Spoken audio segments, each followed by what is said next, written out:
Several years ago, the NCAD published a vision for reducing the use of animals in procedures, with the ultimate goal, a dot on the horizon, of achieving a worldwide shift to research that doesn't use laboratory animals. That dot has triggered quite a response. As a scientific committee, we are aware of the vital nature of intrinsic motivation, time and funding. Yet, we also know that the true innovation often comes from unexpected quarters. We are convinced it helps to promote those unexpected innovation by sharing target situations for research methods that don't employ laboratory animals in specific research domains. This includes objectives and action plans. The use of animal-free innovation is the central focus, which in the Netherlands is arranged through TPI. TPI connects a broad range of stakeholders such as scientists, regulators, funders and NGOs to accelerate the rate of innovation. On TPI TV, scientists exchange ideas and knowledge, and the community can help you to answer challenging questions. Do take a look at TPI TV. Maybe you will even find things you didn't search for, but which turn out to be very useful. Our goal is to make that trophy of animal-free research a challenge cup that will be passed around by scientists in every field of research, in every country. Sounds exciting? Contact TPI.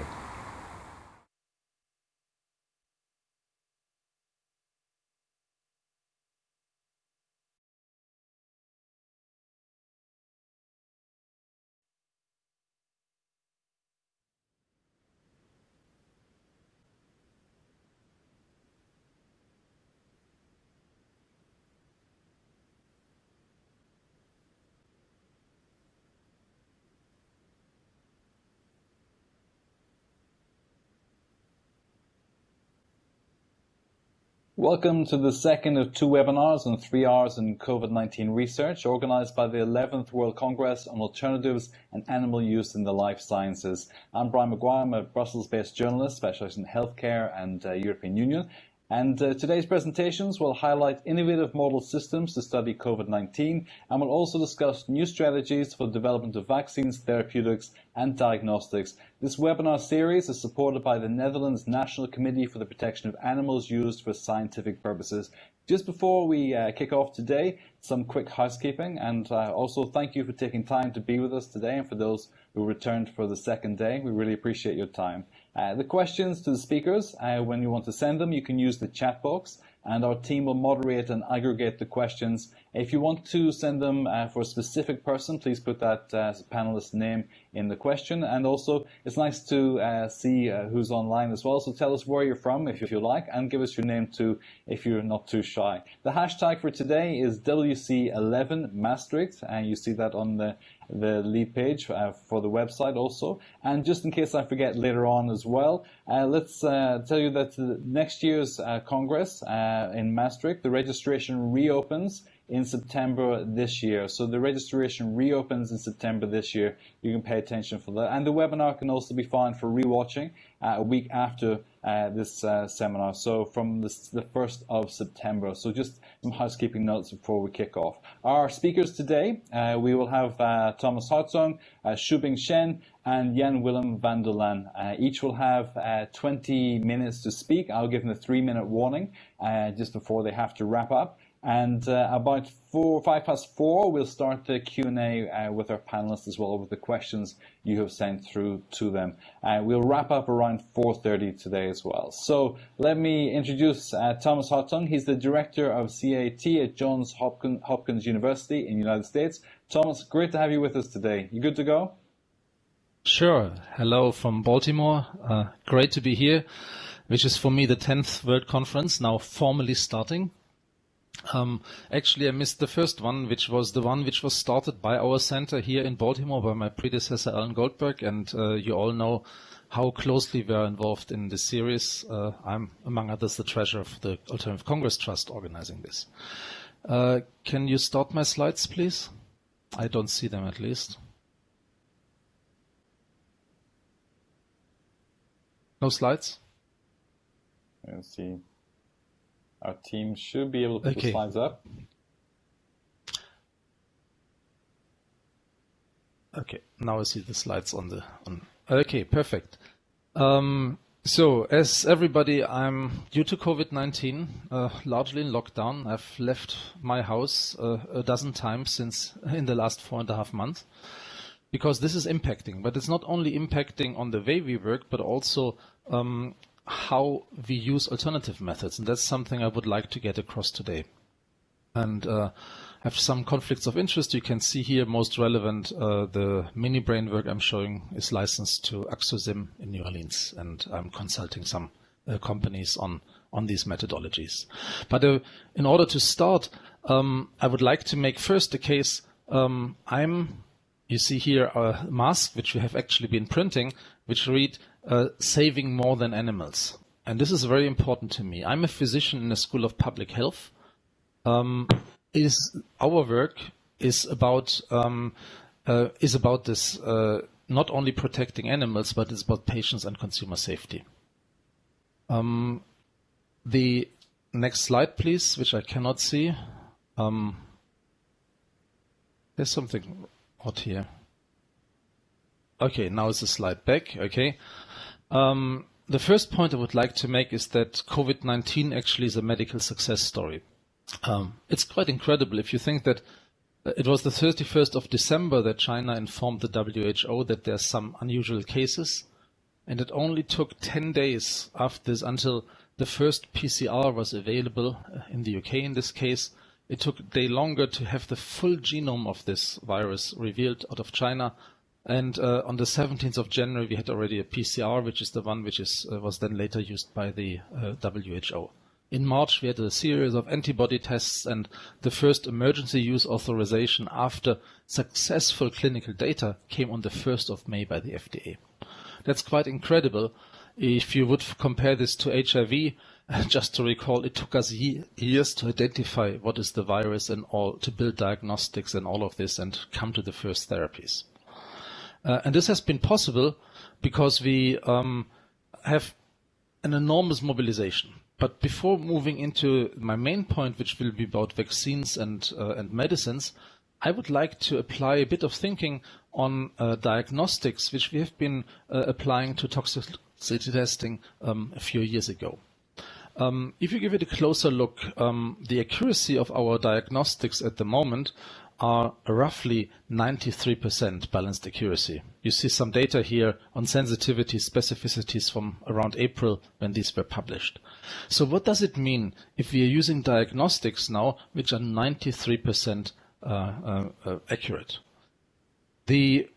Let's apply this. In the US at the moment we have a situation where about 40 out of 10,000 citizens are positive for coronavirus, which is roughly 10 times more than in Europe. If we apply a 93% accurate test to this, and we test these 10,000 people, we will actually find 37 of these, but we will have 700 false positives. Which means that under these circumstances, we actually have 20 times more false positive than real positive. And we have to take this into account when we are looking into the infection curves earlier this year. We have to say, however, that there was a tremendous improvement in the assay accuracies towards June, July, and I would love to see how this is actually impacting on numbers. At the same time, we can really trust negative results. A negative result is 99.9% certain because it is still a rare event we are looking for. And we should always use these tests with caution if they're not combined with any type of symptoms. And I have a bit of a concern that a lot of these false positives have been the so-called asymptomatic carriers we have been talking about, and that some people might actually think they are superheroes now and protected because they've undergone a symptomless infection, but they don't. But now let's talk a little bit further into the development of drugs and vaccines. There's an enormous medical challenge, I don't need to tell you. Everyone wants these as fast as possible. And this is, from my point of view, and this is one of the big take-home messages, a door opener for alternative approaches because we have to be faster than we did in the past. If you see that the development of drugs and vaccines typically takes 10.5 years and 12 years respectively. We cannot wait that long for treatments. And it is enormous what we have mobilized. The latest counts you can see here. There is already 2,600 interventional clinical studies on the way, which are listed in this register here, for example. Or there's more than 116 vaccine candidates which are at various stages of development. That's an enormous thing just in half a year, which has only been possible because we have been using either things which were already largely developed for other type of diseases, or because we have taken some shortcuts. And these shortcuts are interesting to give a closer look. This is an article we wrote earlier this year. It's available as an open access editorial from Archives in Toxicology, where we discussed what alternative methods are actually bringing to the box. And there's quite a bit. It is about drug repurposing. It is about target discovery. It is about drug efficacy testing, vaccine development, the combination of substances, drug safety, and it is also the quality. We should not forget that many vaccines require often animal tests in order to have them batch controlled.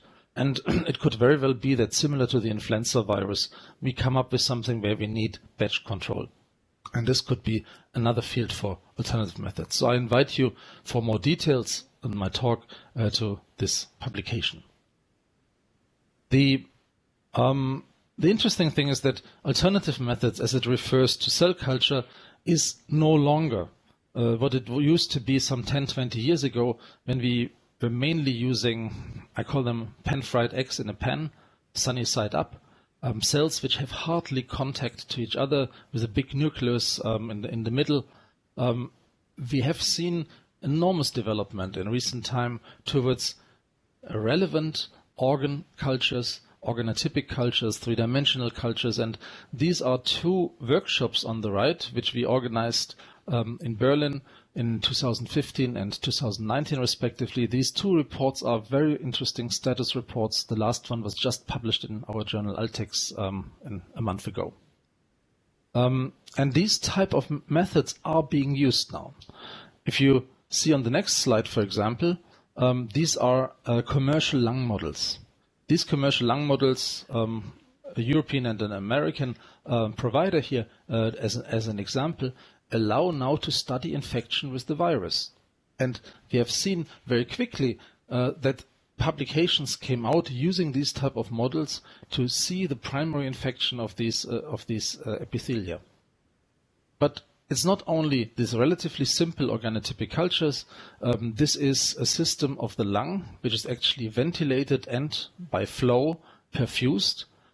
This lung-on-chip model by the Harvard Wyss Institute obviously also qualifies for these type of studies, and the first publication on this is already available, and with support by the Department of Defense, multi-organ on-chip system are at the moment installed in BSL-3 or have been installed in biological safety facilities to test substances. Next. We are very much interested in these type of models, not only where are they technically, but we are interested in applying quality assurance to them. Good cell culture practice is an initiative which led in 2005, when I was still in ECVAM, to a guidance document how to do cell culture. And over the last few years, a core group of people, these are some of those carrying the torch, Sandra Cooker to the right, David Pamiers, Glyn Stacey, formerly UK Stem Cell Bank. These are some of the very important carriers of the work. If you see, we have just published last month a draft document about this, and this includes now guidance for microphysiological systems, organ-on-chip, stem cell-derived models, things which were largely not available in 2005 when the first guidance was published. And we are calling at the moment for people to register as an expert to comment on this, to help us improve these guidelines by the end of the year. So please don't hesitate to send us an email and become part of this movement, which also will be extended to reporting standards, to We will have editor workshops with journals, and we are trying to talk to funding bodies about adopting these quality assurance schemes. So the hope into these models I would like to illustrate with two quotes from Francis Collins, as you know, the director of NIH, and he said already in 2011 that with earlier and more rigorous target validation in human tissues, it may be justifiable to skip the animal model assessment of efficacy altogether. Yeah? 10 years ago. And perhaps even more relevant for us, when testifying to Senate, he showed one of these organ-on-chip type devices and said, I predict that 10 years from now, safety testing for newly developed drugs as well as assessment of the potential toxicity of numerous environmental exposures will be largely carried out using human biochips and will mostly replace animal testing for drug toxicity and environmental sensing, giving results that are more accurate at lower cost and with higher throughput. So top NIH already some 4 years ago saying the expectations are high. And many of you will have heard that also the EPA joined the choir in September last year, saying they phase out animal testing by 2035. So there is enormous expectations in these type of systems. And in order to accommodate this, we are starting a series of microphysiological systems world summits. The first one will be in New Orleans in 2021, so COVID allows. So this is something which is dedicated to the microphysiological systems, and you see here the hosts and some 30 organizations are backing this so far. We are open for more larger alliances, so anybody interested, please contact us to become part of the organization of this World Summit. So let's now talk a little bit about our own work. I have been interested already in ECVAM in collaboration with CAAT very much in developmental neurotoxicity, into autism and possible contributors to this. And we developed over the years a human brain model. You see here one of these mini brains, as we called them, or brain spheres, brain organoids, which we in 2016 announced for the first time, not as the first group to do mini brains, but I think we were the third. But importantly, we were able to mass produce thousands of them under identical conditions. And these mini brains show some functionality of the brain. You can see here how they are being produced. They are done from induced pluripotent stem cells, a technology which was only invented in 2006. Yeah, you all know Yamanaka's Nobel Prize in 2012.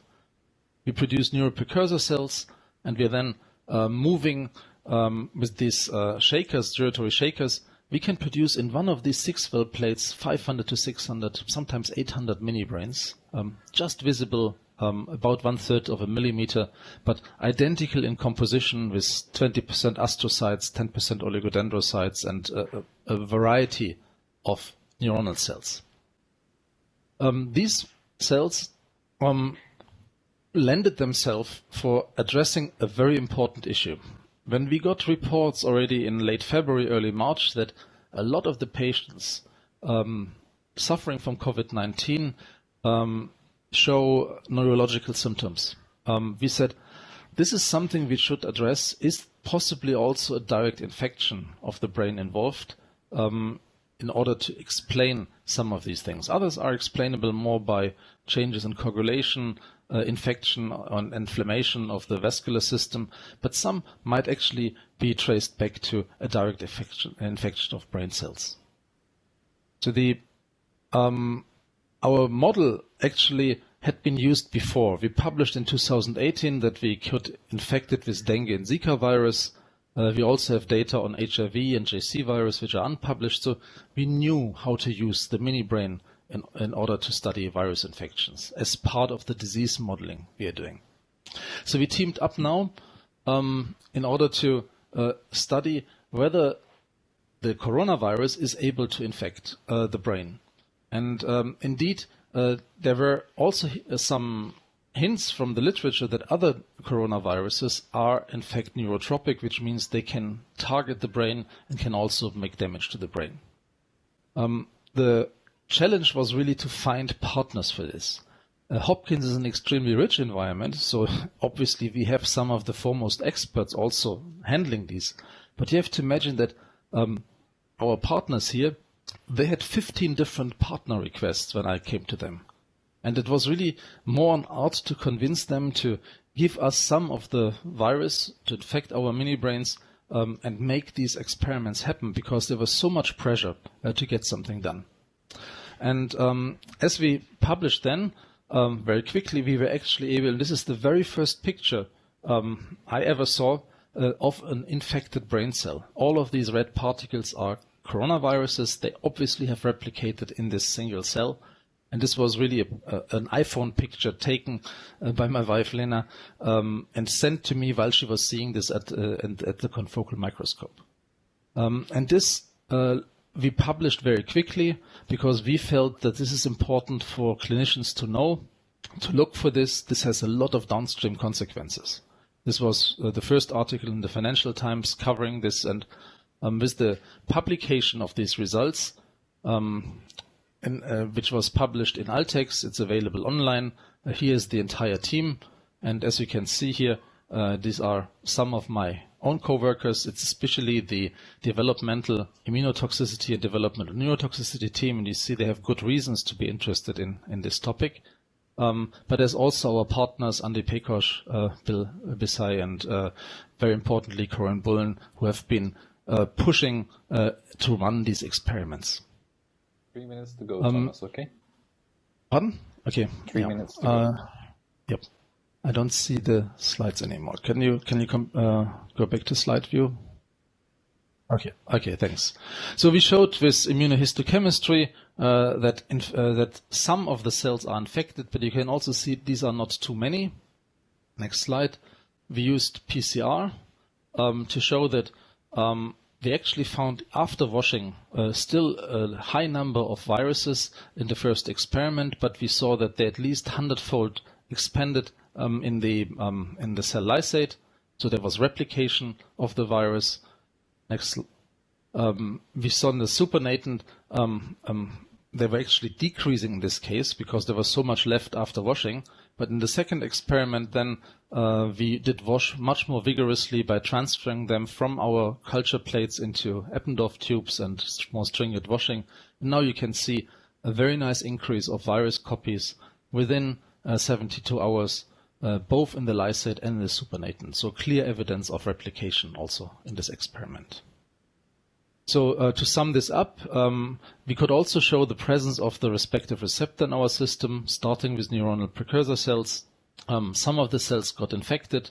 It seems to be a productive infection as we see lysed cells, and we see more brain cells infected after 6 days. This is not published yet, but it seems that this is propagating. There's a lot of question. This was only a first step, which was published very quickly after peer review. We don't know yet which cells are infected. We don't see a lot of pathology yet. We have no idea about the role of a blood-brain barrier possibly protecting. The big question is, since this is a model of the developing brain, is this disrupting neurodevelopment? But also, would there be any way of getting rid of these infections? Could this fuel neurodegenerative diseases as a latent infection of the brain? And you can imagine what the consequences of this would be. If you see that at the moment already 42,000 articles have been published in PubMed on COVID-19, you see how much response there is from the scientific community. I very much believe that we need systematic reviews now, help to condense also and quality assure what this is, and I'm referring here to the evidence-based toxicology collaboration, others as a role model for doing so. So let me come to the end. Somehow we are seeing at the moment a scientific gold rush at the Klondike. Everybody who can spell COVID-19 writes a grant or paper, it seems, because we all are looking for the funding. Many of those are ill-equipped. They are not really the specialists, and those who get rich are typically those who are selling the materials, the shuffles and sieves, in our case, the reagents. But it is interesting how this transforms the scientific field. And from my point of view, it shows very clearly that Alternative methods, like the organoids, like the organ-on-chip systems, are really enabling technologies which now find a new area of application. And I think it will be difficult to say not to use them in a similar, fast way for drug and vaccine development and regulation in the future. Thank you very much for your interest. Thomas, thank you. That was super interesting. Our next speaker today is Shuibing Chen. She's Kilts Family Associate Professor, Director of the Diabetes Program, Department of Surgery at Weill Cornell Medicine in the United States. And this presentation is supported by Stem Cell Technologies. So thank you for the participation also. Shuibing, you good to go? And you have 20 Thank you, minutes. Brian. I'll give you 3 minutes head up just before it's time to wrap up, okay? So, floor all yours. Thank you, Brian, and thank you, Thomas, for a very nice introduction. So, I will just follow Tom's beautiful talk and to show you some of our work to use like organoids as a model to study COVID-19 for disease, to study the pathology as well as perform drug screening. Can we go to the next slide, please? Yeah. So this slides basically show can we go to the previous one, please? This slide basically shows the big picture, what we want to do in the lab. So I'm running a human pluripotent stem cell lab. So we are interested in either using human embryonic stem cells or like iPS cells that Thomas already introduced in his talk to make, we call it patient-specific tissue organs. And using these human specific tissue organs, we can either put it back into patients for replacement therapy, or we can use it for disease modeling and drug screening. So in the first several years of my lab, we really focus on understand how to differentiate these pluripotent stem cells into a certain cell type we're interested in. And as Thomas mentioned, they are working on brain organoids. So we, in this field, there are usually two approaches used. One is more like a hypothesis-driven approach, or we call it candidate approach. For example, if we want to make cells in the definitive endoderm, we know that Wnt pathway and TGF pathway are very important. So we add Wnt and TGF protein. And however, this candidate approach doesn't give us a good protocol to make any type of cells we're interested in. So in addition to the candidate approach, we also use screening approach. So the figure below, basically the scheme below show what we usually do. We start from human pluripotent stem cells. We put it in 3T496 well plates, and then we treat them with libraries. When we man libraries, we have chemical libraries. Right now we have around 8,000 chemical libraries, including like FDA-approved drugs, signaling pathway regulators. And we also have growth factor libraries. The reason we are interested in growth factor is many signaling pathways that involve in development, such as BMP, TGF-beta, EGF. We don't really have any good chemical agonist. So in that scenario, we also run a growth factor screening as a compensation for the chemical screening. And I think we all appreciate that extracellular matrix is very important. So we always screen the extracellular matrix before any screening. And recently we assembled another hormone library to understand how different hormones promote the cell maturation. And after we add library, depending on the screening platform, we the screening can last for several days to several weeks.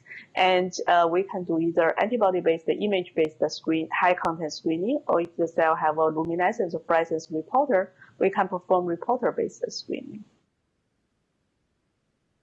So using this screening platform, we have identified small molecules that control stem cell diffusion to many types of cells, such as pancreatic beta cells, like we can make pancreatic ductal cells that can be used to study like pancreatic cancer or cystic fibrosis.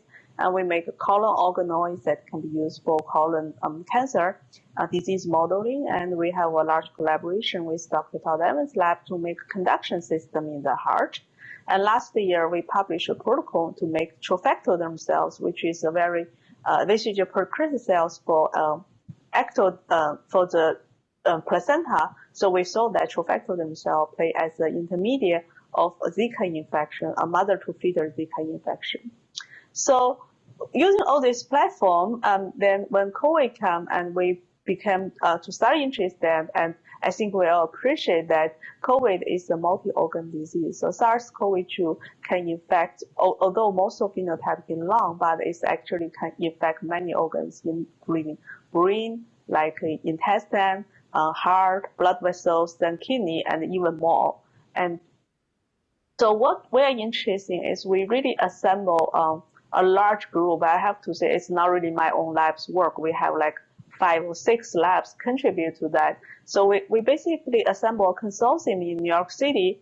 We want to put all type of cells together and to systematically understand which organs can be infected by SARS-CoV-2 infection and how they respond to SARS-CoV-2 infection.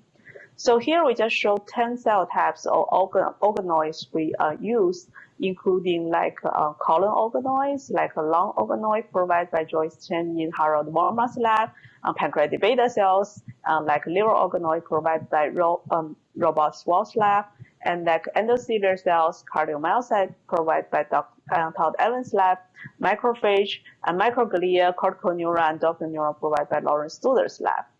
And then the first question we want to ask is that which type of cells are permissive to SARS-CoV-2 infection? Since this work already been published, I just give you a brief overview. But interesting, we find that most of the cells derived from definitive endoderm lineage, such as colon, lung, endocrine cells, or liver cells, they are all permissive to SARS-CoV infection. And in the mesoderm derivative, we find that cardiomyocytes are very permissive. However, macroglia, macrophage, they show very, very low or even no infection. And the endothelial cell, the data is still mixed. I have to say that. And for the neuron part, we haven't seen clear infection in the cortical neuron yet, but we clearly see a strong infection on the Doppler neuron. So that is something we are following up with Dr. Studer. And in my today's talk, I will mostly focus on our work on the lung organoids and also describe a little bit about the work of our pancreatic endocrine cells. So, okay, the first question will be which type of cells are permissive to SARS-CoV-2 infection? So this part we collaborate with Dr. David Ho's lab uses pseudovirus that based on a VSV backbone, but the G protein was replaced by spike protein of SARS gene. So it's so if the cells are permissive to SARS-CoV-2, the cells will show luciferase signal 24 hours after infection. And as that's something I think we described a little bit before, that most of the cells in the endocrine definitive endoderm lineage, they are permissive, and cardiomyocyte and Doppler neuron are also very permissive, which are further confirmed by immunostaining. So the next one, we want to start a deeper. This is the part we work with Dr. Joyce Chen, who is now in University of Chicago. So basically, we have this long organoid model. So then the first question we want to know is what type of cells we have in this long organoids. So when we run the single cell Rna-Seq analysis, we find it's a very heterogeneous population. And more importantly, we clearly see a cluster of cells which show very nice expression of the AT2 cell marker as alveolar type 2 cell marker, and which is believed to be the major cell type that infected by SARS-CoV-2 in human lung. And on the right, you can see most of this, we can clearly see the ACE2 expressed in this like AT2 cell population. They also express TMPRSS2 as well as fusion, which is another protein proteins that are very important for viral entry. So then we want to this is the in vitro culture system, and we want to know whether we can further promote this organoids to further mature after transplantation. I have to admit this mice was not prepared for the SARS-CoV-2 project, but we just got lucky to have this mice in stock. So we transplant this long PSC-derived long progenitor cells into the mice and wait for 4 months.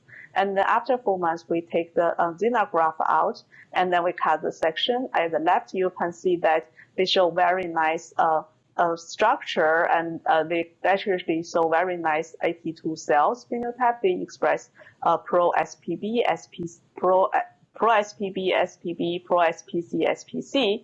And at the right, we we actually do a pseudovirus infection on these xenografts, and then 24 hours later, we take the graft out and look for the a co-staining of the luciferase, which label the pseudovirus, as well as AT2 markers. And as you can appreciate, we can clearly see the expression of luciferase in the ACE2 positive cells, as well as SPB and SPC positive cells. So then we want to go back to the real virus. This is the part we work together with Dr. Ben Hanover's lab at Mount Sinai. So we basically infect these organoids using the live SARS-CoV virus, and 24 hours later, we basically take the cells, collect RNA, and perform Rna-Seq. On the bottom left, you can see that we can clearly see a very nice alignment with the viral genome. On the right part, we take the organoids, because when we run the infection, we have to dissociate the organoid into small cell clusters. So now when you see the organoid, they are not purely organoid structure. They look like spheroids. So, but when you see that, we can clearly see the co-staining of SARS S spike protein together with SPB as well as SPC. So then we go back to our RNA-seq data. We want to know how this organoids respond to SARS-CoV-2 infection. And again, and when we do the KGG pathway analysis, we clearly see the upregulation like TNF signaling pathways, F17 signaling pathways. And when we compare it with the RNA-seq data of the autopsy sample from healthy or COVID lung, we actually see very high similarity, suggesting that this lung organoid model play a very good model to recapture what happened in human lung. So I want to switch the topic a little bit and then go back to lung. So we're working on the when we're working on the lung model, in the meanwhile, we a little bit, because lung cell can be infected by SARS-CoV-2, which is actually already known. But what is surprising is we find actually pancreatic beta cells are also very permissive to SARS-CoV-2. And when we submit our manuscript, there is another paper they published on cell metabolism to show that the diabetes may be associated with a worse outcome of COVID. But when we talk with endocrinologists in our hospital, unfortunately, New York City was the pandemic center of COVID several months ago. And they said they find it's very difficult to control the blood glucose level of this COVID patient. So we're wondering whether the COVID may also have some causal effect of the new onset of diabetes. So we go further. The first thing we did is we do a single-cell RNA-seq analysis of primary human alleles. And indeed, we find that both ACE2 and TMR-PRSA2 are highly expressed in pancreatic beta cells. They are also expressed in alpha cells, which are two major endocrine cells in contribute to hormone secretion as well as blood glucose balance. At the right part, you can see we do the co-staining to show the ACE2 are expressed in insulin-positive beta cells and glucagon-positive alpha cells. So then we directly infected these human alleles with SARS-CoV-2 live virus. And at 24 hours after infection, we actually can see the nice co-localization of SARS spike protein together with either insulin, which is a beta cell marker, or alpha, which glucagon, which is an alpha cell marker, suggesting that both alpha and beta cells can be infected by SARS-CoV-2. So again, we ran the RNA-seq analysis to see how the cells respond to SARS-CoV infection. On the upper left part is a QRT-PCR. We first ran the QRT-PCR. We infect the human PSC-derived endocrine cells using different MOI. We find that actually we can detect replicating virus through MOI-dependent manner. On the left part, we can see very nice co-localization of the SARS S protein as insulin and glucagon in the human PSC-derived endocrine cells. And at bottom, we run the RNA-seq, and we can see very nice viral replication we can see very nice viral infection and a very nice alignment with the whole viral genome in the RNA we isolated at 24 hours post-infection. So we also run the KGG pathway analysis, and we can clearly see the downregulation of some pathway involved in alpha beta cell functions, such as like calcium pathway and like glucagon pathway. So suggests we see increase of apoptosis, which was further confirmed by the immunostaining. And when we check the chemokine and cytokine, that we actually see a significant upregulation of chemokine response, but a bit weak upregulation of cytokine response, which is consistent with the previous reports. Yeah, and actually, coincidentally, when our paper was published online, and in the same week, New England Journal of Medicine published a co-response, and they find some cases in Europe that they have one or two cases that the patient who got the COVID and several weeks later was diagnosed as type 1 diabetes. And as actually virus, there has been a strong hypothesis in the type 1 diabetes field that virus infection may be one of the cause of the trigger for type 1 diabetes. So they published this co-response. They have this registry for the new onset diabetes in COVID patients, and so that physicians can perform long-term follow-up of how COVID affects the new onset of the diabetes. Okay, so I will go back to the Laan model again. The reason we are interested in build up all these models is we want to find the solution, right? So there are three ways to develop treatment for COVID, and then the short-term solution will be drug repurposing, and the middle-term solution will be antibody development, which we already see a lot of paper published, and we also heard some exciting, encouraging news from the vaccine development, which takes time. So after we set up this long organoid model, the question we want to ask is whether we can use this long organoid model to screen FDA-approved drugs and to see whether we can find some drug that can be repurposed to treat the COVID patients. And so in this particular case, we screen around 1,200 FDA-approved drugs, and we find on the upper left, you see the primary screening platform, and on the right, you basically see three hit compounds like imatinib, MPA, and QNHC. And we find that the drug show very good efficacy, which is independent of their toxicity, which is a green curve. And we also, since the screening was performed using the entry virus, so we actually can test it using our humanized mice model, and we find that all three drugs show very good activity to block viral entry in the humanized mice model. So we further evaluate all these three drugs on the live virus. We found at least two of them, MPA and imatinib, which show very strong antiviral activity on human organoids after infected with live virus. Okay, 3 minutes to go. Yeah, almost there. So once we publish our the long screening paper on the bioRxiv, and coincidentally after the paper was on pretty much the same time, and we start to see some clinical trial that registered on clinicaltrial.org, and here we just list some of them. Basically, they're interested to study how imatinib, whether imatinib can be used either by itself or combined with other drugs to treat COVID patients. Hopefully, we'll hear some good news very soon. Okay, so summarize my talk. So it's, again, I have to say, it's a very large collaborative work. I'm very lucky to be part of that. And we have a large consortium to put like different type of cells together.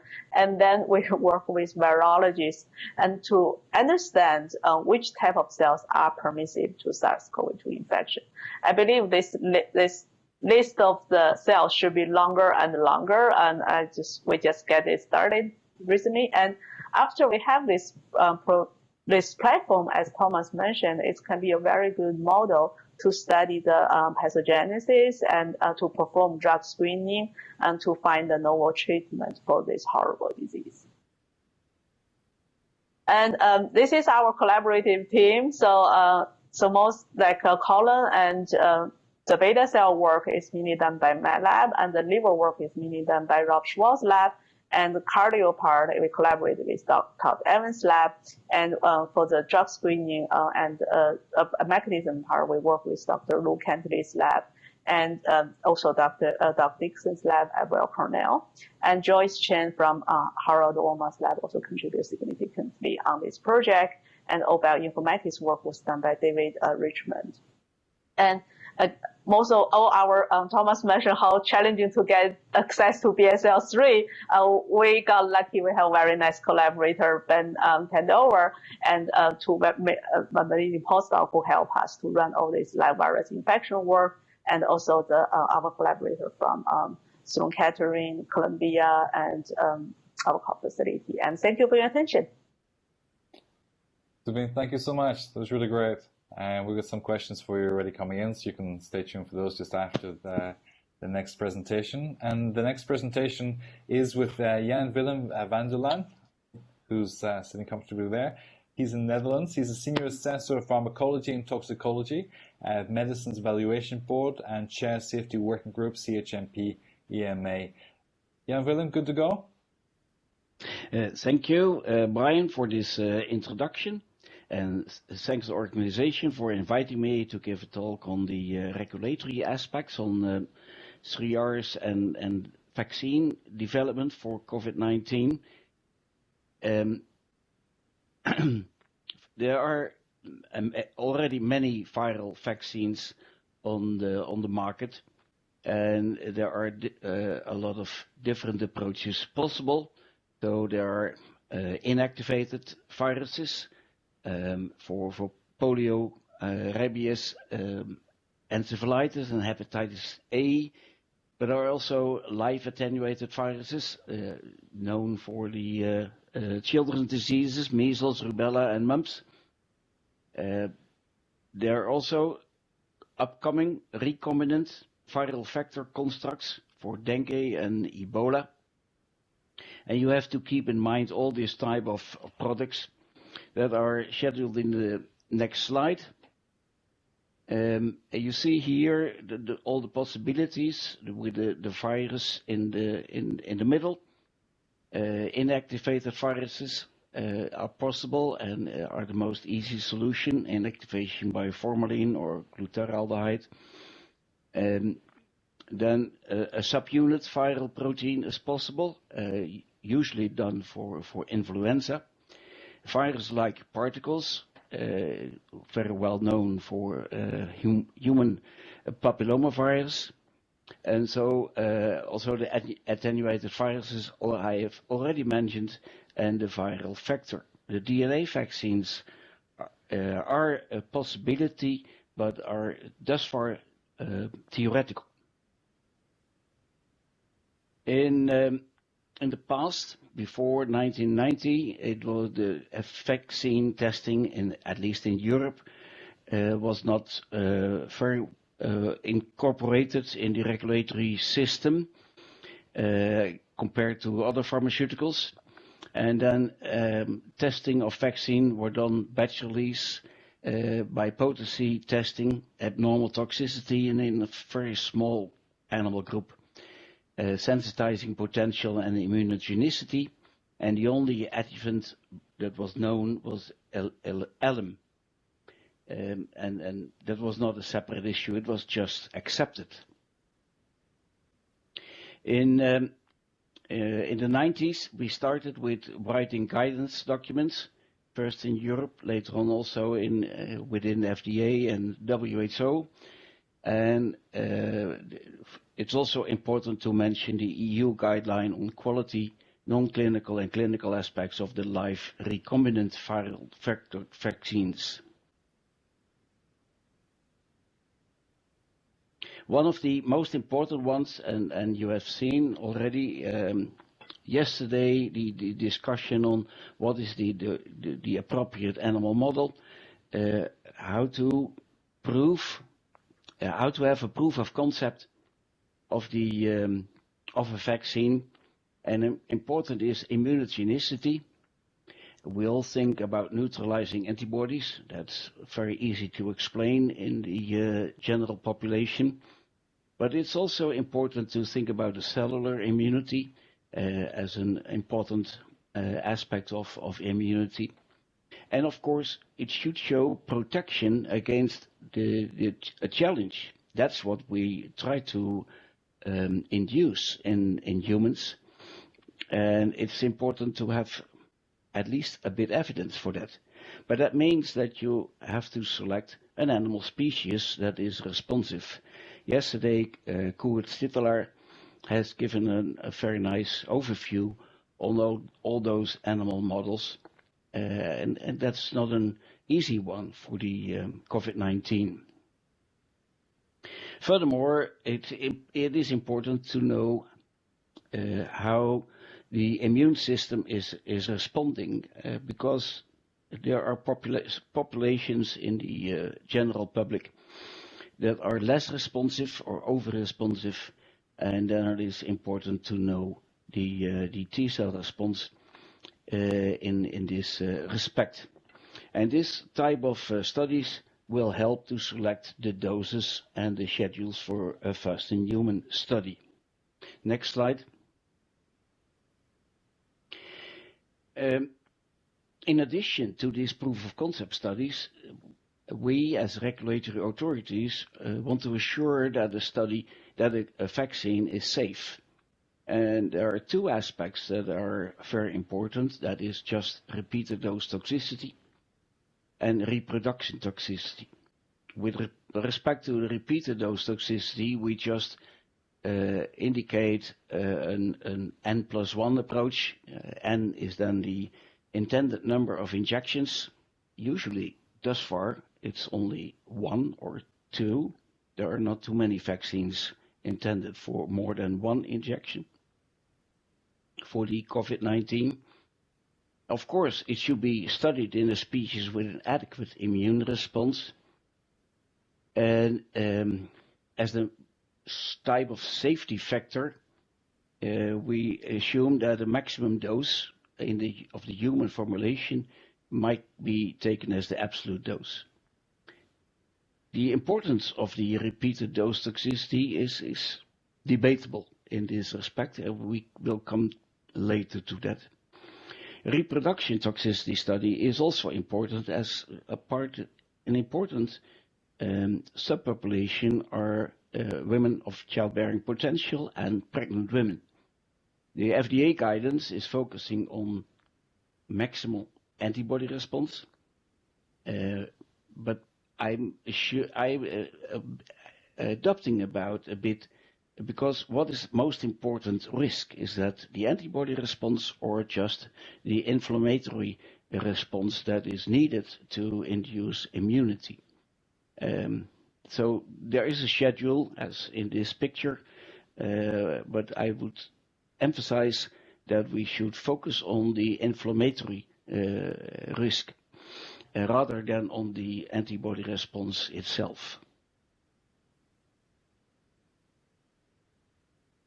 In the very start of the COVID pandemic, the international International Coalition of Medicines Regulatory Authorities, it's not the same as the ICH, but it's a similar type of organization with many more members, have discussed this aspect in a regulatory workshop.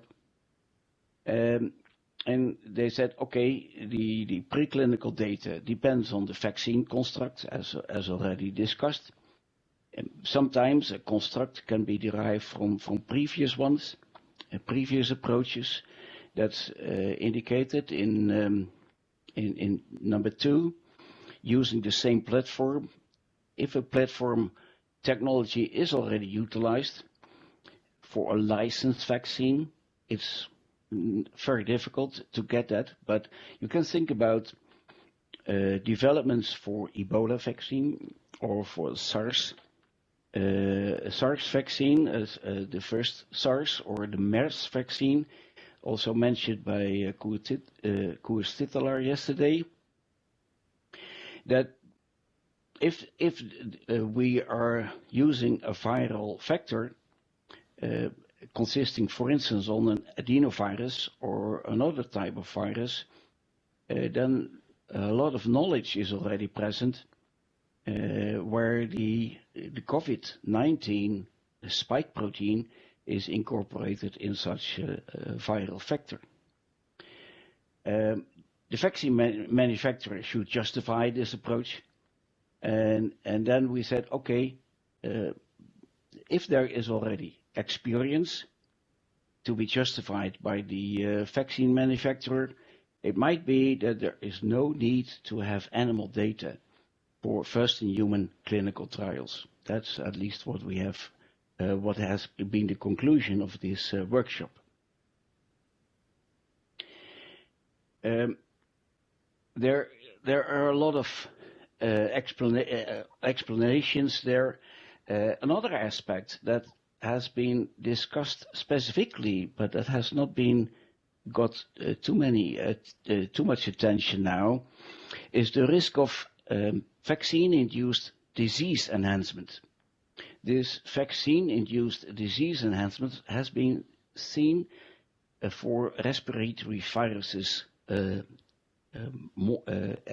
early in the 60s for the syndicate virus, and it was also discussed with SARS and the influenza pandemics. So that's a difficult, or that's an important risk. Recently, a dengue virus or a dengue vaccination program in the Philippines has been stopped because of the occurrence of disease enhancement, and so it's an important safety aspect. It's difficult to find an animal model for this, specific for this SARS, for this COVID-19 virus. And we all think that we should use non-human primates. Not sure. Maybe the approach presented earlier today might help in this respect. So thus far, the data that have been seen do not indicate a strong risk, but it's important to think about adequate risk mitigation in this respect.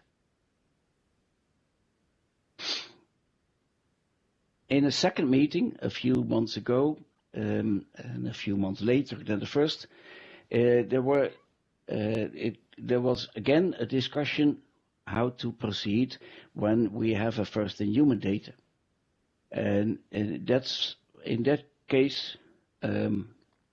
In June, there was a discussion on the further data.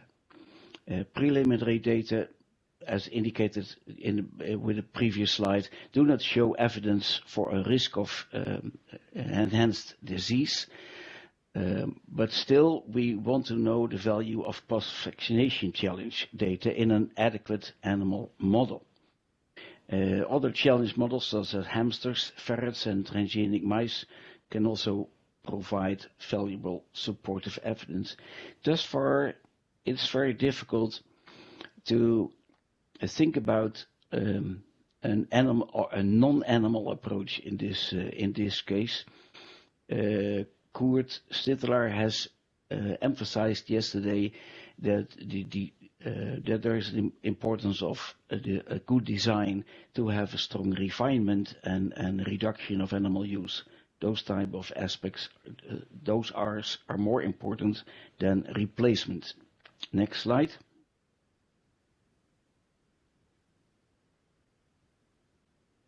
There are, as indicated already, many candidate vaccines. There are 25 candidates vaccines identified by WHO, that with 5 in phase 3.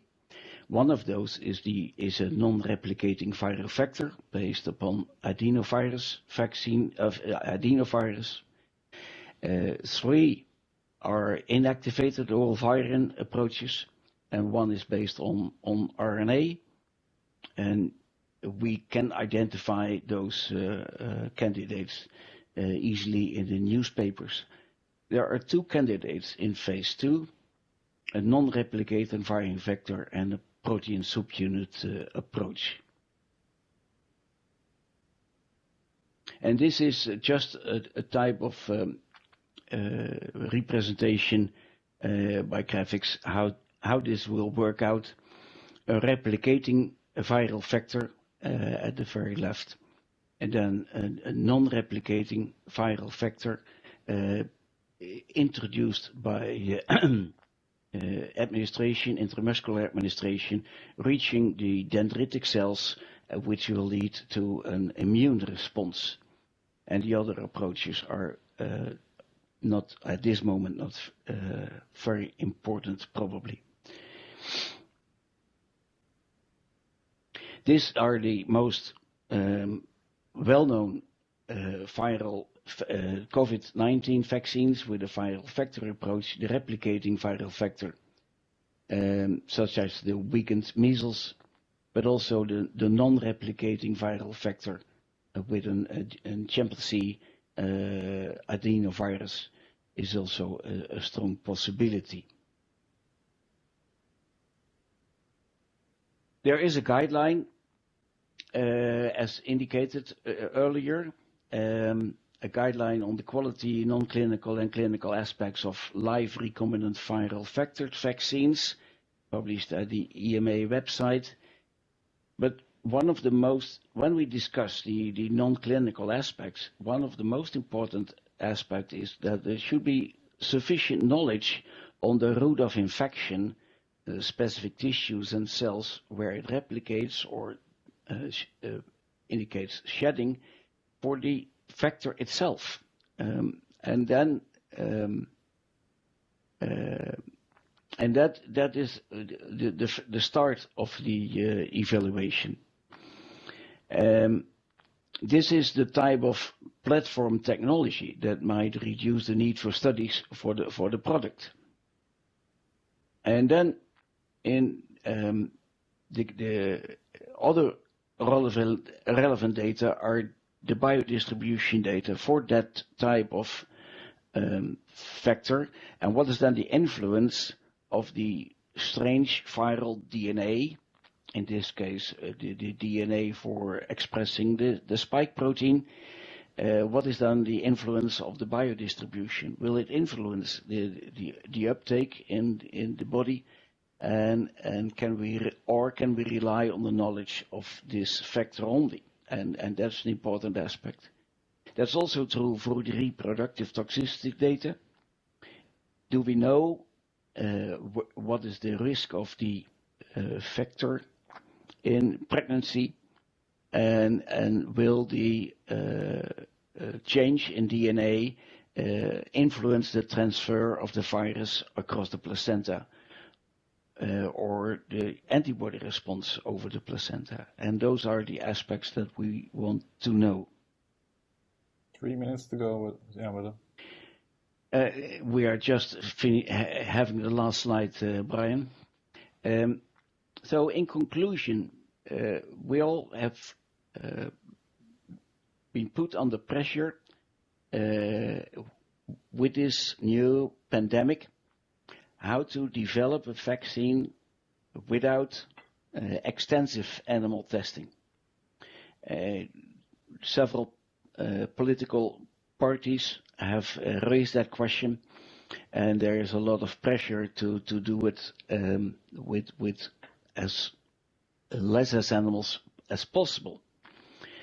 It has been taken seriously, but thus far vaccine development is difficult to do it without animals because of the complexity of the immune system. So you can rely on platform technology, And that's the way we have done that. Reduction of animal use can be applied in the first stage of development, but you have also seen that it might be difficult to cover all risks of the vaccines, especially the enhanced disease. The regulatory agreement was that studies might be needed to support phase 3. One of the difficulties, however, is that most of the studies that are being done are those studies or the results of those studies available before phase 3 will be started. And that's a difficulty, I think. I have the feeling that we can be more firm, indicating that if we do need it for phase 1, why do we need it for phase 3 if we have done during phase 3 already 10,000 or more clinical experience? But the aspect of human pregnancy is also very important, and it is important to cover all the epidemiological data of the COVID-19 in human pregnancy, also to check whether the vaccine can be safely used. I think with this I thank you for your attention. Yeah, Willem, thank you so much. First process for 3 presentations, but you've been sending us in questions. Again, really superb turnout from across the world. We have hundreds of people online today. Thomas, we're going to kick off with a question for you. And can we use the corona-related research and diagnostics, cures, and vaccines to progress on refinement, reduction, and in particular replacement? That's from Franz Lampmeyer, EPAA here in Brussels. I mean, I hope my talk was evidence that I believe we can do so. I think we have to be very careful not to introduce new animal experiments with a possible vaccine, and if we have to, for batch control, to refine them from the beginning, moving towards serological endpoints, non-lethal endpoints, minimizing the number of animals being used with mainly non-invasive type of measurements. There's a lot of opportunities here. But I think that the entire approach is wrong to use animal models. If you're dealing with a human pathogen, these viruses are optimized to work on human tissues. There might be obviously crossover opportunities, otherwise they would not have crossed from a bat into humans at some point. But still, we show a completely different pathology than others. And I think there's no way forward in creating now animal models for all of these things, because the immune response is one of the strongest evolutionary pressures we have. Not even 2 different lines of mice show the same immune response. So why should we use these models when we have already a lot of human models lending themselves to it, and try desperately to humanize a mouse, cloning in receptors into cells which don't have the receptor at all? So I think this is something which is really a point where we should rethink our approach towards using animals in these type of drug and vaccine development processes. Thank you, Thomas. Shuibing or Willem, do you want to add anything to that? Yeah, I see your point, Thomas, in having developing new animal models and especially humanizing mice. That's would not be my choice, but one of the difficulties is how to set up a vaccine study if there is not any proof of concept of such a vaccine. And there are now new vaccine approaches that are not the classical ones, that we try to know and to predict what can be expected in humans. But you have to, I agree with you, you have to be very careful and approach and use a natural infection.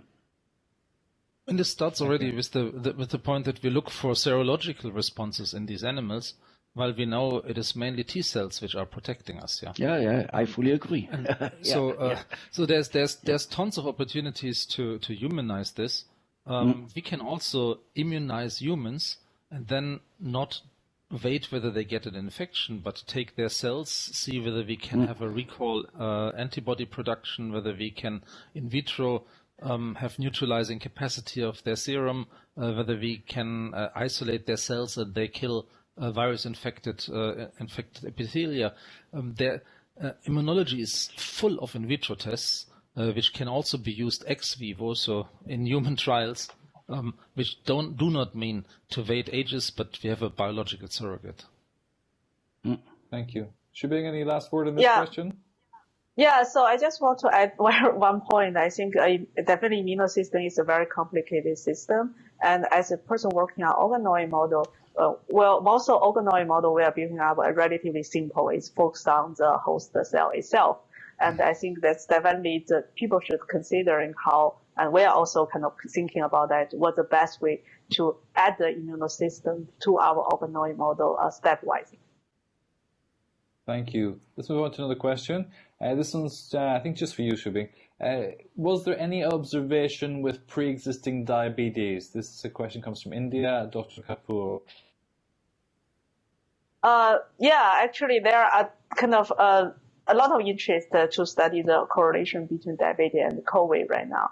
And again, that's a kind of two angles right now. And the first paper published on cell metabolism from China, they showed that if the patient have pre-existing diabetes, they have worse outcome of COVID. So they have high mortality rate and morbidity rate. And after that, there are some case reports to show that, to report that in Europe, there are some case that patient, after their diagnosis with COVID, they develop type 1 diabetes. And now there are more studies that after the patient get COVID, even they don't have pre-existing diabetes, they actually develop diabetes. It's either type 1 or it can start to get hyperglycemia. It's more like type 2. So that's the reason actually they formed this new this registry to follow up of the new onset diabetes in COVID patients. Does it surprise you that you're seeing type 1 diabetes rather than type 2? Wouldn't you expect to see type 2 first? Actually, I was surprised to see type 2.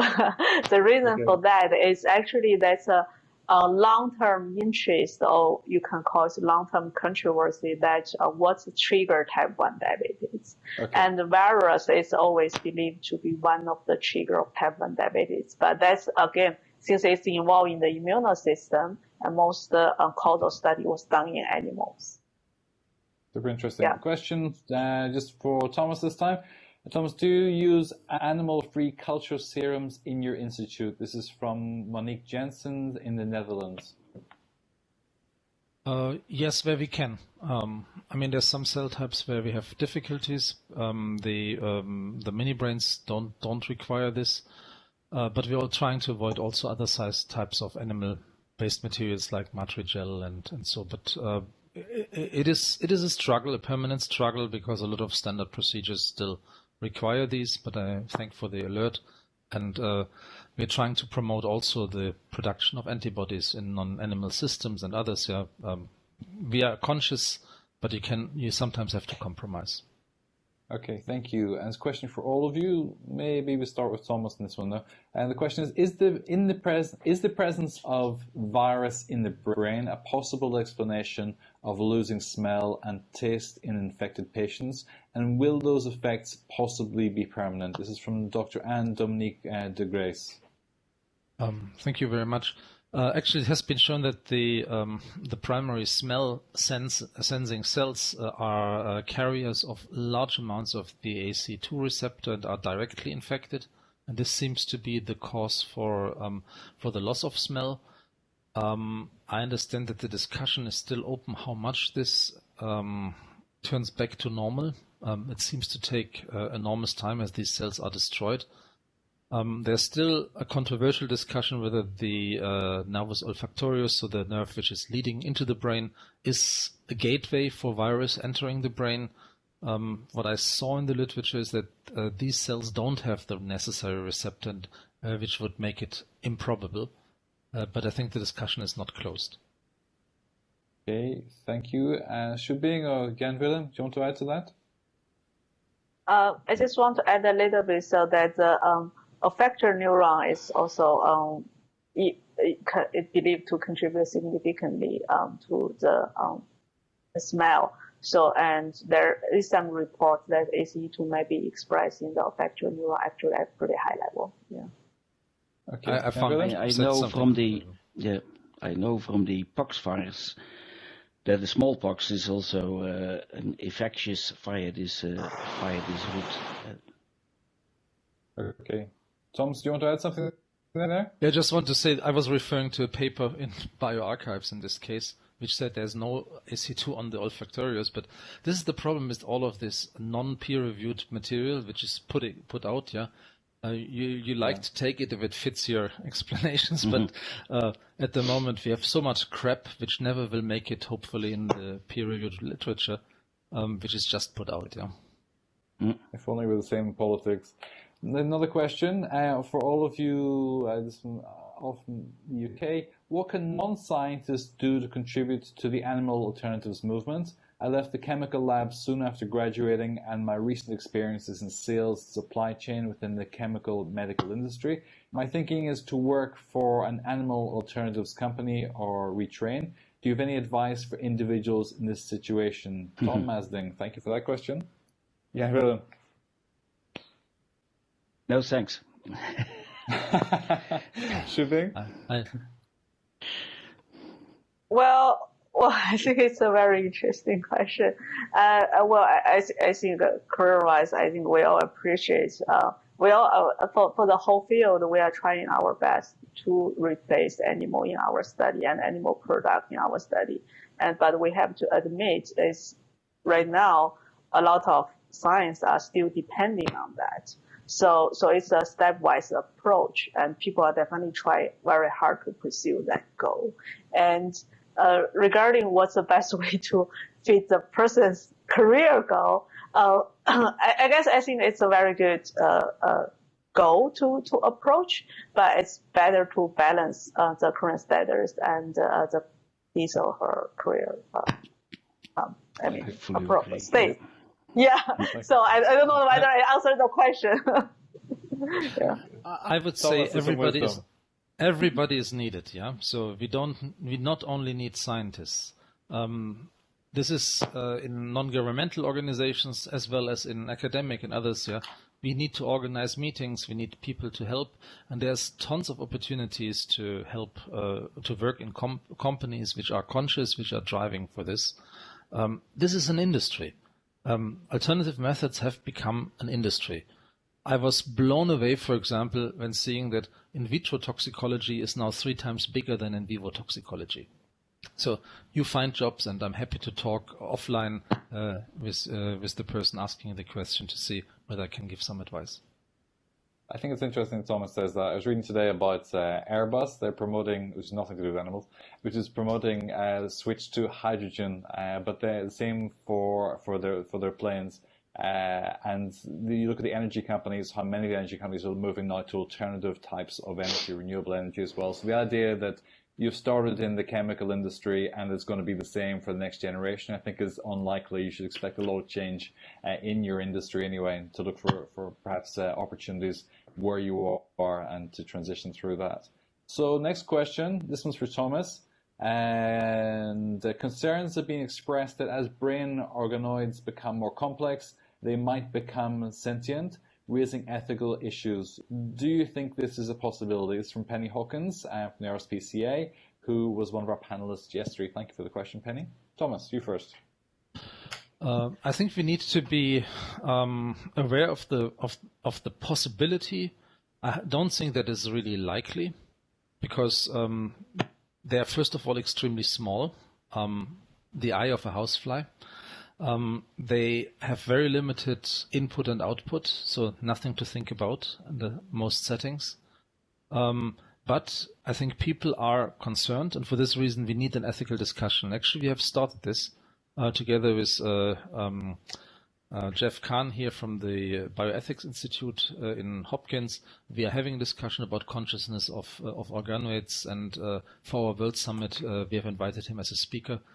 So we want to address this proactively, because we don't want that people are fearing something is happening here which we can possibly refute very clearly. Yeah. Thank you. Jan Willem? Yeah, it gives me also the opportunity to ask Thomas the question. What you indicated that the spike proteins might give access to the brain. You do know the blood-brain barrier, but you are indicating that you don't want to use animal models. I think, how can you ensure at this very moment that an approach for a vaccine or for the virus itself might be safe? For instance, for an inactivated virus, it still might be entering the brain. And that's one of the concerns that we as regulators have to answer the general public, and to be concerned about safety of humans. So please comment. I see your approach, and also the approach of Shuibing as promising for the future, and I would like to incorporate them in the regulatory aspects. But this is the complexity of such is very difficult to handle, also from an ethical point of view. Absolutely, I agree. The main points here, we look into humans. Yeah, so at the moment we're working with neuropathologists to see whether they find the virus similarly in brain cells, because that's the ultimate proof from my point of view. We also want to see whether they persist, obviously, because the brain is immunoprivileged. But there's also a broad variety of blood-brain barrier models available where you can study these. And it has already been shown that the endothelia of the brain can be infected with the virus, so the first half of the blood-brain barrier is infectable. And we have also to see that the early blood-brain barrier in the developing embryo is incomplete. Likely more permissible for virus entry, and our big concern is really the first 12 weeks of development, where the brain forms, where it's extremely sensitive and where no such protection exists. And it has been shown that the virus passes the placenta barrier. So we really think that this is an important piece of information for protecting pregnant women even more at these very sensitive stages. The blood-brain barrier is a big concern. And we also have some interesting projects where we are coating our mini brains with a blood-brain barrier.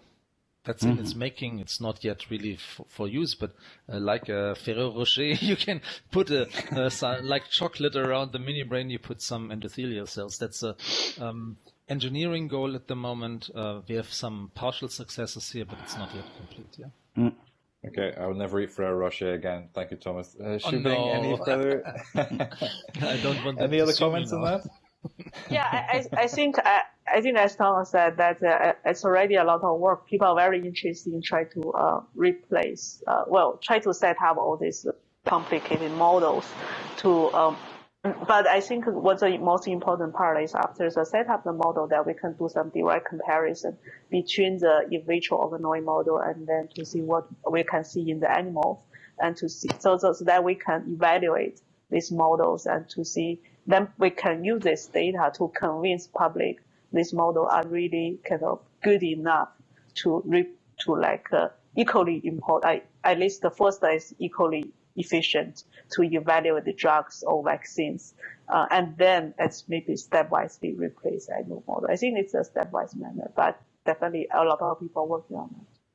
Thank you. We're coming close to our time, so if you have another question to send in to our audience, please do that right now, and we'll try and get that too. We mentioned we had audience participants from India, United States, Netherlands, Brussels, we mentioned United Kingdom as well. We also have some from Indonesia, Peru, Algeria, Japan, China, and more than 500 people have joined us online today. Thank you all for your time. We're not done yet, so quick questions. Also, a lovely comment from Rebecca Bernat. She thanks the panelists for a really informative webinar today. Loves the honest commentary.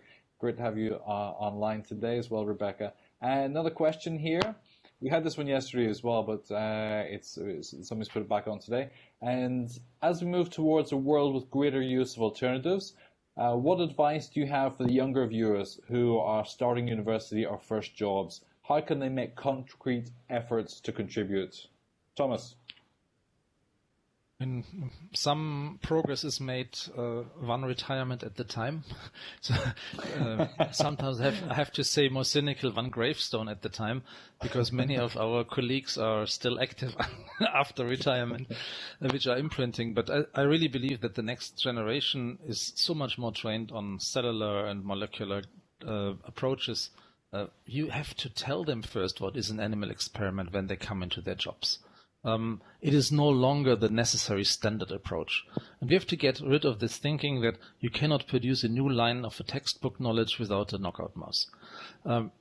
That's part. So education, I think, is the important thing. And look for the progressive universities, look for those who are incorporating the 3 Rs in their curriculum. That's what I would recommend. Super answer. Jan Willem? Yeah, Willem, do you want to answer that? No. Shuibing? Yeah, I think that is important. And also, I think in the practical training, because a lot of college students start to gain some like wet lab experience when they work in the lab. I think it's when they kind of work on a certain project, it should be it will be helpful that discuss that different platform they can use to solve the same problem. And then whether the current status of the organoid, like in vitro model, non-animal model, alternative model, and what's the current status of the animal models, and they can even think by themselves what they can contribute to do more work on the alternative model, so that eventually will replace animal model in many studies. Super positive answer to finish on. Let me thank our panelists, Thomas, Jan Willem, and Shuibing, for your super contributions today. Just a couple of quick notes before you all drop off.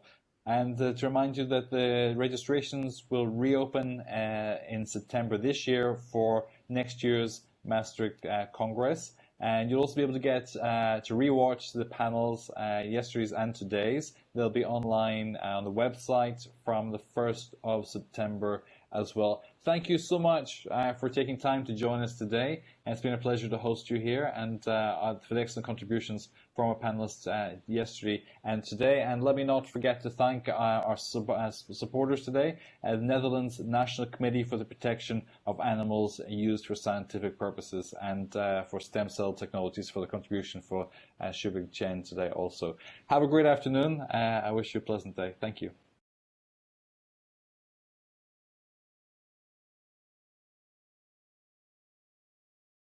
Several years ago, the NCAD published a vision for reducing the use of animals in procedures, with the ultimate goal, a dot on the horizon, of achieving a worldwide shift to research that doesn't use laboratory animals. That dot has triggered quite a response. As a scientific committee, we are aware of the vital nature of intrinsic motivation, time and funding. Yet, we also know that the true innovation often comes from unexpected quarters. We are convinced it helps to promote those unexpected innovation by sharing target situations for research methods that don't employ laboratory animals in specific research domains. This includes objectives and action plans. The use of animal-free innovation is the central focus, which in the Netherlands is arranged through TPI. TPI connects a broad range of stakeholders such as scientists, regulators, funders and NGOs to accelerate the rate of innovation. On TPI TV, scientists exchange ideas and knowledge, and the community can help you to answer challenging questions. Do take a look at TPI TV. Maybe you will even find things you didn't search for but which turn out to be very useful. Our goal is to make that trophy of animal-free research a challenge cup that will be passed around by scientists in every field of research, in every country. Sounds exciting? Contact TPI.